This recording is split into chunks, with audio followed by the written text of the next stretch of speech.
Hi everyone, this is Ryan Ham, editor of Dental Lab Products. I'm here again today with Mike Brose, the Vice President of Sales for North America and Canada with Core 3D Centers. Just as a reminder, Core 3D is a digital partner for labs, offering a variety of services to help labs really enter into the digital workflow. Mike, thanks so much for being here today. My pleasure, Ryan. Thank you. So today we're going to be talking about the second webinar in Core 3D's series that's highlighting some of the stuff that labs can learn in Core 3D Academy.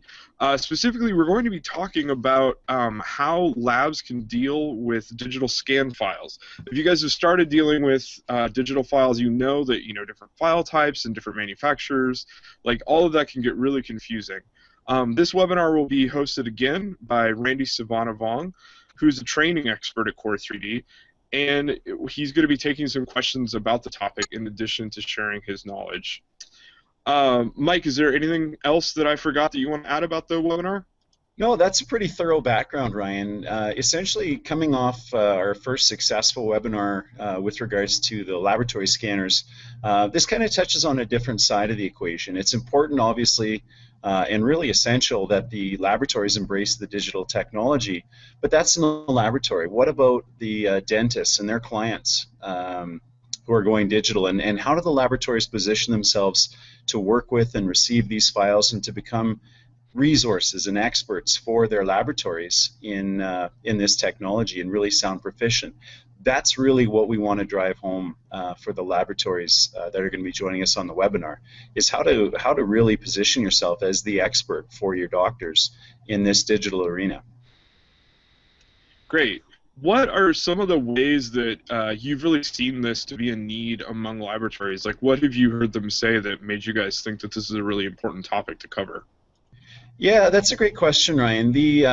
The feedback that we're getting, it depends if you speak to different manufacturers, but industry numbers show about 15% of all impressions taken today are taken digitally from the dentist practices. So, and that's a number that continues to grow. So as the number grows, the laboratories really have to position themselves. So if one of their doctors asks them, can you work with this intraoral scanner or this chairside scanner, they have the confidence to say absolutely, and this is what we can do with it.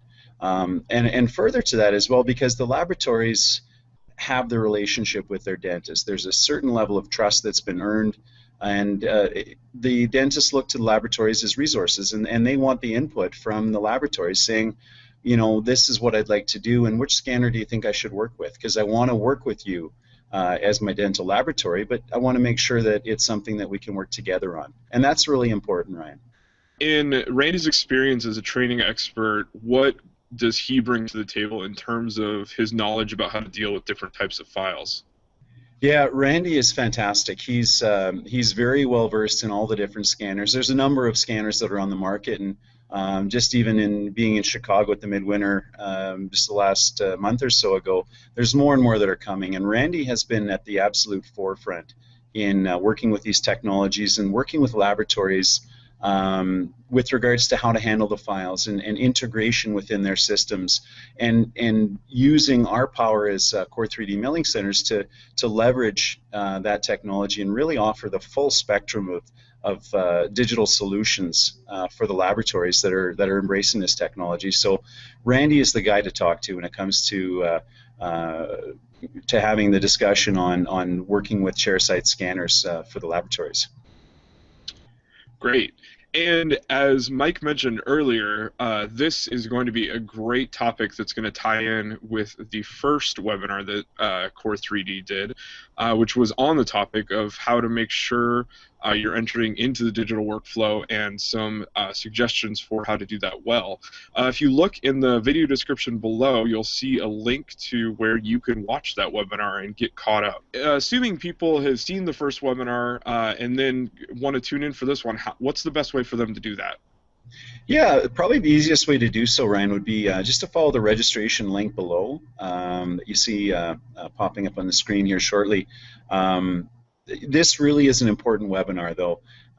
Like I said before, people put their money where there's confidence, and if the laboratories are armed with the correct information, that's powerful, and that's what the dentists are looking for, is again having that resource in their dental laboratory that can provide these answers for them.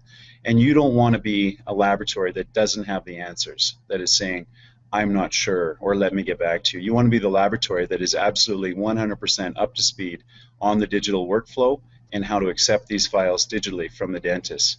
And again, like I said, if you're partnering with a great milling center like Core3D Milling Centers, we have all the tools to really champion you in the eyes of the dentist.